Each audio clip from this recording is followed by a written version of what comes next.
Hi everyone, welcome back to my channel physics official. आज हम शुरू करेंगे इलेक्ट्रिक फ्लक्स, विद्युत फ्लक्स के बारे में। चलिए शुरू करते हैं फिर। विद्युत फ्लक्स, इलेक्ट्रिक फ्लक्स विद्युत क्षेत्र में स्थित किसी काल्पनिक पृष्ठ से होकर गुजरने वाली विद्युत बल रेखाएं की संख्या की माप को उस पृष्ठ से बंध विद्युत फ्लक्स कहते हैं। विद्युत फ्लक्स को साई ई या फाई ई से व्यक्त किया जाता है। विद्युत क्षेत्र ई में रखे किसी पृष्ठ से बंध विद्युत फ्लक्स के निम्न सूत्र द्वारा हम ज्ञात कर सकते हैं। देखिए, phi E is equal to integration E dot D S. इसमें देखो कुछ विद्युत बल रेखाएं हैं जो एक बंद पृष्ठ से निकलकर बाहर जा रही हैं। इसी को हम विद्युत फ्लक्स कहते हैं।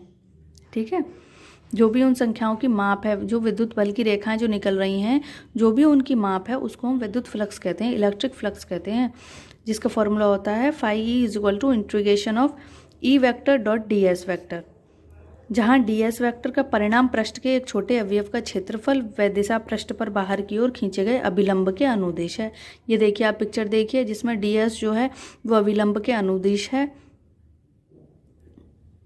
और ई इज इक्वल टू विद्युत क्षेत्र।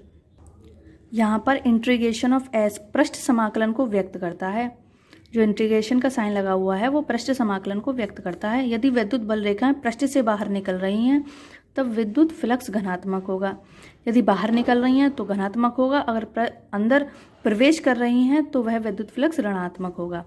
अर्थात यह कहा जा सकता है कि विद्युत क्षेत्र में स्थित किसी पृष्ठ से बंध विद्युत फ्लक्स उस पृष्ठ पर विद्युत क्षेत्र के पृष्ठ समाकलन के बराबर होता है। यदि ई वेक्टर व डी एस वेक्टर के बीच थीटा कोण बनता है तो phi E is equal to integration of E D S cos theta होगा, जहां हम ई कॉस थीटा को बाहर निकालेंगे क्योंकि that is constant. Then integration होगा डी एस का। अगर हम डी एस का इंटीग्रेशन करते हैं तो phi E is equal to E S cos theta होगा, जहाँ पे S is equal to D S, integration of D S जो है संपूर्ण पृष्ठ का क्षेत्रफल है। यदि किसी पृष्ठ पर विद्युत क्षेत्र असमान हो तो पृष्ठ को अनेक सूक्ष्म कणों में विभाजित कर प्रत्येक खंड से परित विद्युत फ्लक्स का बीजगणित योग पृष्ठ से परित कुल विद्युत फ्लक्स को व्यक्त करता है। अर्थात जो विद्युत फ्लक्स होगा वो जैसे जैसे जितने पार्ट में उसका हमें पृष्ठ क्षेत्रफल निकालना है उतने पार्ट में हम उसको डिवाइड कर देंगे। जैसे E one dot D S one vector, E two vector dot D S two vector dot dot dot E N vector से डी एस वेक्टर तक जितने भी विद्युत बल रेखाएं बाहर निकलेंगी उनका हम जितनी भी रेखाएं अभिलंब होंगी हम उसी का पृष्ठ का क्षेत्रफल निकाल लेंगे। अब जो विद्युत फ्लक्स की जो मात्रक और विमाएं हैं वो देख लेते हैं हम। विद्युत फ्लक्स के सूत्र से phi E is equal to E A cos theta होता है, जिसका मात्रक क्या होता है, newton metre square coulomb inverse होता है, और इसकी जो विमाएं होती हैं एम एल की cube T minus 3 A inverse होती है। ठीक है, यह एक एम के एस पद्धति में अदिश राशि है और एम के एस पद्धति में इसका मात्रक किलोग्राम मीटर की क्यूब और सेकेंड माइनस 3 एम्पेयर इनवर्स है। ये एक विद्युत फ्लक्स एक अदिश राशि है। विद्युत फ्लक्स की कुछ एक स्पेशल कंडीशंस भी होती हैं, विशेष स्थितियाँ होती हैं, जैसे कि नंबर 1 देख लेते हैं। यदि theta is equal to 0 degree हो, मान लें अगर हमने ऊपर देखा था कि जो थीटा है उसको हम ई और डी एस के बीच में जो कोण बनता है वो थीटा बनता है। यदि वो थीटा जो कोण है वो 0 हो तो क्या होगा, तब विद्युत क्षेत्र एवं क्षेत्रफल सदिश समान दिशा में होंगी। जो क्षेत्रफल होगा और जो विद्युत क्षेत्र होगा मतलब ई और डी एस दोनों जो है वो एक ही दिशा में होंगी, तो कॉस 0 इज इक्वल टू क्या हो जाता है 1। ठीक है, then D phi E is equal to E D S जो है धनात्मक होगा।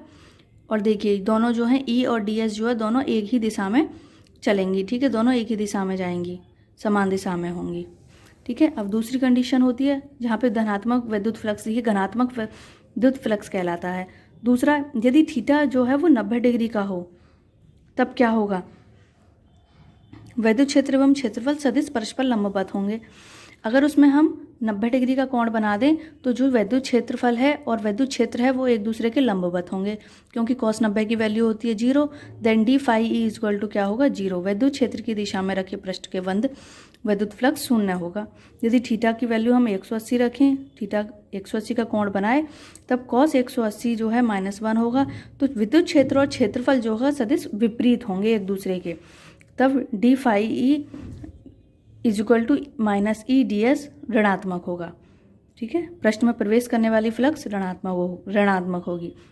देखिए ये हमने अभी ऊपर भी मैंने आपको बताया था कि यदि बल रेखाएं बाहर की तरफ निकल रही हैं तो विद्युत फ्लक्स धनात्मक होगा, यदि अंदर की तरफ आ रही हैं तो ऋणात्मक होगा।